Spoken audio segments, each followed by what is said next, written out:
This is a Squiz podcast. We're your shortcut to being informed.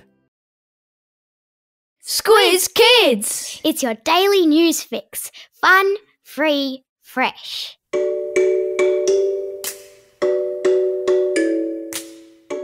Hello and welcome to Squiz Kids Today, your fresh take on what's happening in the world around you. I'm Bryce Corbett. It's Thursday, October 20, in Squiz Kids Today. Climbing into controversy. Hagfish super slime.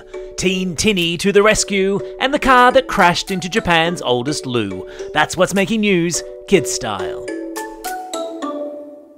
The lowdown. An Iranian competitive climber returned to her home country yesterday to be greeted by jubilant crowds at the airport after taking part in an international climbing competition. And it's not because she won the competition that she was greeted by cheering crowds, but rather because she competed without wearing a hijab. A hijab is a head covering, like a scarf. In Iran, as we've discussed previously in the podcast, every woman is required to wear one in public. But when Elnaz Rekabi started clambering up a wall without a hijab this week in Korea, competing in the Asian Climbing Championships, many in her home country took it as a sign that she was supporting the thousands of Iranian women and girls who have been protesting compulsory hijab laws these past few weeks. There's a lot more to come on this story, I suspect, so watch this space. You may have heard the expression, "it never rains, it pours." It means that bad situations can have a habit of happening in quick succession, meaning they arrive all at the same time, or at least they seem to. And it's an expression we could easily use to describe the weather situation in Australia right now. As floods continue to wreak havoc in regional Victoria, and communities there frantically spent yesterday sandbagging their homes against more rising floodwaters, the Weather Bureau was yesterday warning of even more rain to come. A great big band of wet stretching from the Northern Territory and down into South Australia is expected to move its slow way east over the week ahead, dumping rain as it goes, falling on already saturated ground, and swelling already swollen rivers up and down the east coast of the country. It's hard to believe there can possibly be more rain left in the sky, but it seems like things are set to get wetter before they get drier. Sorry.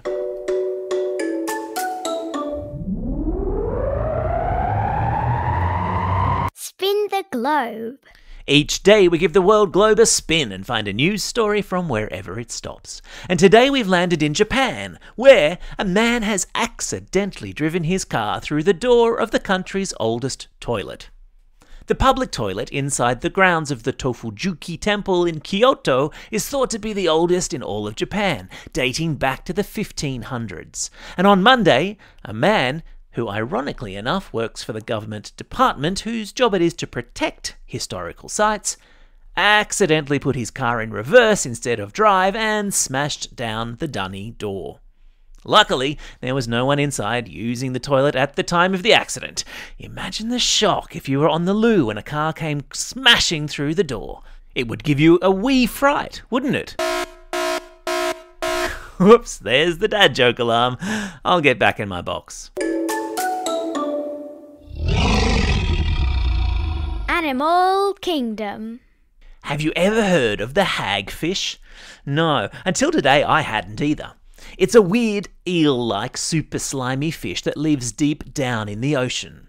They're famous in the animal kingdom for the fact that they slither into dead fish and eat their flesh from the inside out.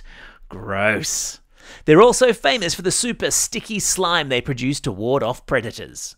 If a big fish or shark comes along and decides they might like to take a bite out of the hagfish releases a burst of super slime, which expands in the predator's jaws and scares them away. It's totally awesome, and I've stuck a video of it in today's episode notes. And now scientists who've been researching that slime reckon they can use it to create protective clothing for firefighters, or even for soldiers in war zones. Think of it as a Spider-Man-like protective web that repels anything that comes into contact with it. Further proof that nature really is something.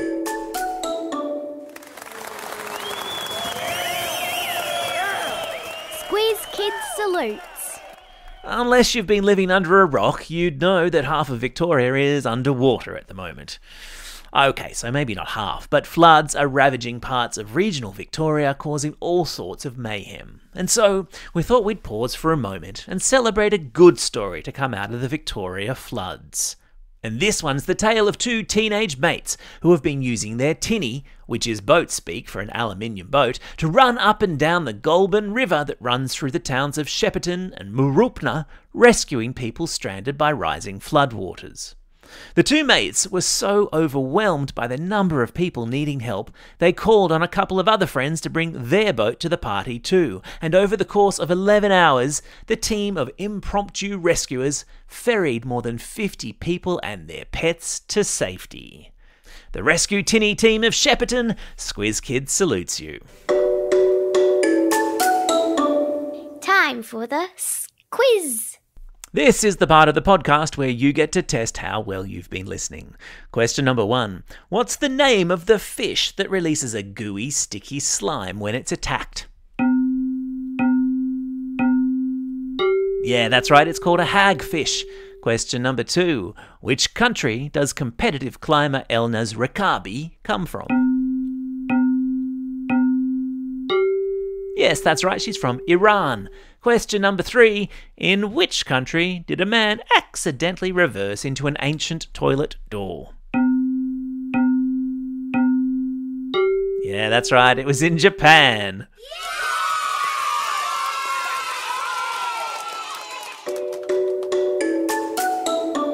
Shout-outs.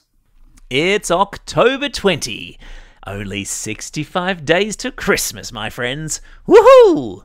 Today is International Chef's Day, so maybe make like a chef tonight and cook dinner for your parents.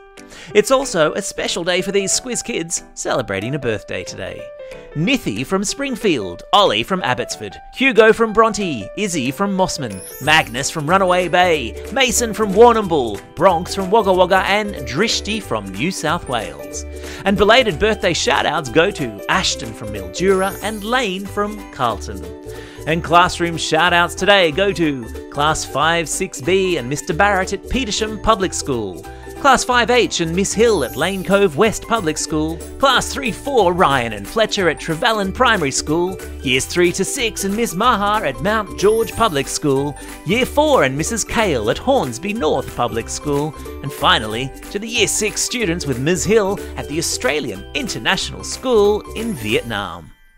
Don't forget, if you've got a birthday coming up and you want a shout-out, or if you're after a classroom shout-out, drop us a line at squizkids@thesquiz.com.au. Well, that's all we have time for. Thanks for listening to Squiz Kids today. We'll be back again tomorrow. In the meantime, get out there and have a most excellent day. Over and out.